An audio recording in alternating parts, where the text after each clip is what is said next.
Terakhir Pak. Oke, terima kasih.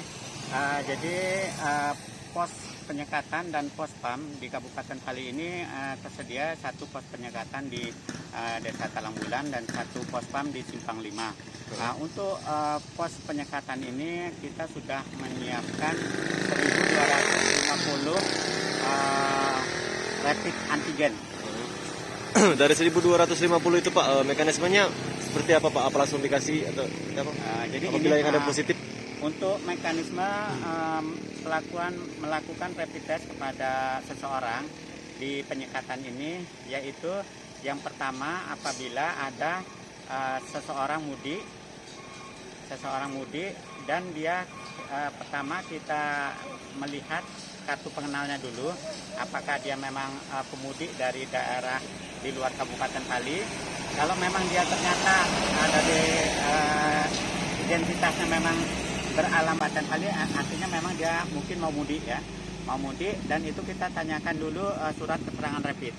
Kalau mereka ini sudah ada keterangan rapid, artinya tidak perlu kita rapid lagi, tinggal kita melihat keterangan rapid tersebut. Jika keterangan rapid itu ternyata memang negatif, artinya dia diperbolehkan masuk, tapi dengan syarat mungkin kita harus memenuhi protokol kesehatan, ya harus menggunakan masker dan kita cek suhunya juga.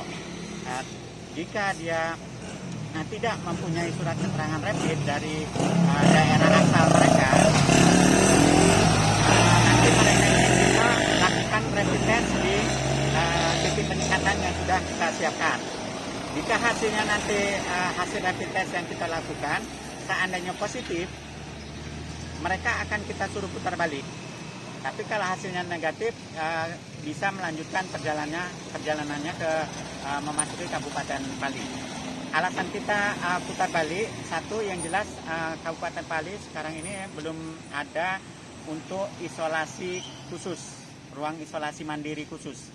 Ya, kita belum tersedia. Dulu kita ada rumah sehat yang di Talangkarangan ya, sekarang sudah tutup. Jadi untuk isolasi mandiri belum tersedia. Jadi seandainya memang pemudi itu hasil rapidnya nanti positif, terpaksa harus pulang balik.